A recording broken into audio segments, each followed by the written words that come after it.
ایک مرتبہ ایک خاتون آئی اور بات کرنے کے لیے پردے کے پیچھے جو بیٹھی تو اس نے رونا شروع کر دیا.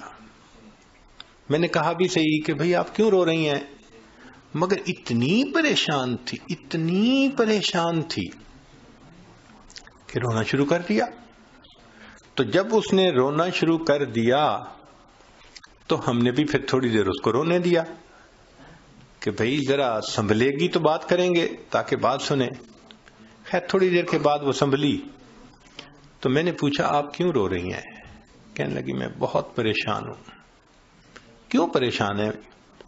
کہنے لگی کہ میرا خاوند بہت بڑا انڈسٹریلسٹ ہے، کئی درجن کمپنیوں کا مالک ہے،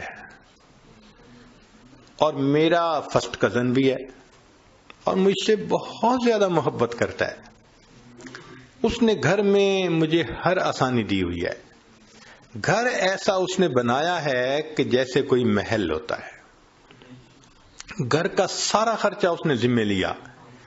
بجلی کا بل دیتا ہے، ٹیلی فون کا بل دیتا ہے، گیس کا بل دیتا ہے، حتیٰ کہ وہ کچن میں جو خرچہ ہوتا ہے اس کا بھی خرچہ بھرتا ہے.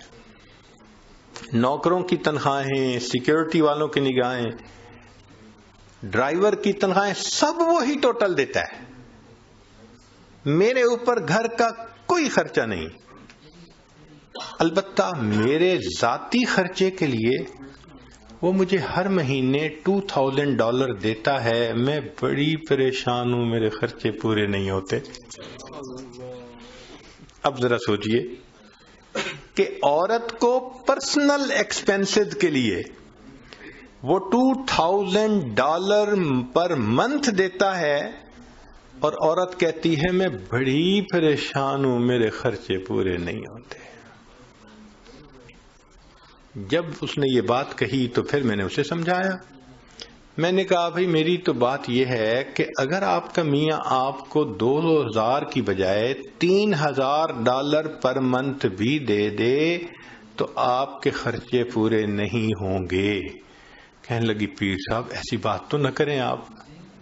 میں نے کہا اس لیے کہ ڈائریکشن بدلنے کی ضرورت ہے. کہنے لگی کیا؟ میں نے کہا آپ کو اللہ نے اتنا مال دیا، پردے کی پابندی نہیں ہے، نماز کی پابندی نہیں ہے، رسمی رواجی زندگی جو عورتوں کی ہوتی ہے فیشن والی وہی آپ کی زندگی ہے.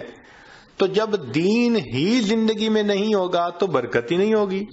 تو جب مال میں برکت نہیں تو $5000 بھی مہینے کے دے دے، آپ کے خرچے تو ختم نہیں ہونے والے. کہنے لگی پھر میں کیا کروں؟ میں نے کہا کہ آپ اپنی زندگی کی ترتیب کو بدلیں. جس ترتیب پر انسان کی زندگی میں برکتیں آتی ہیں اس کو اپنائیں. پردے کا خیال کریں، نمازیں پڑھیں، یہ کریں وہ کریں جو شریعت نے کہا. خیر بات اس کے سمجھ میں آ گئی.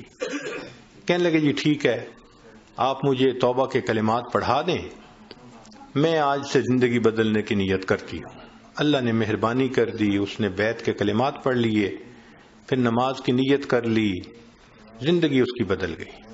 اللہ کی شان، کوئی کچھ مہینے بعد یا 1 سال بعد وہ عورت دوبارہ آئی اور اتنی خوش، حضرت میں بس اپنے حالات بتانے آئی ہوں اور آپ کا شکریہ بھی ادا کرنے آئی ہوں کہ اب میں شریعت کے مطابق زندگی گزارتی ہوں. میرے ذاتی خرچے $500 میں پورے ہوتے ہیں، $1500 ہر مہینے میں یتیموں اور بیواؤں پہ خرچ کر دیتی ہوں. جب مال میں برکت ہوتی ہے نا تو تھوڑا مال زیادہ ضرورتوں کو پورا کر دیتا ہے.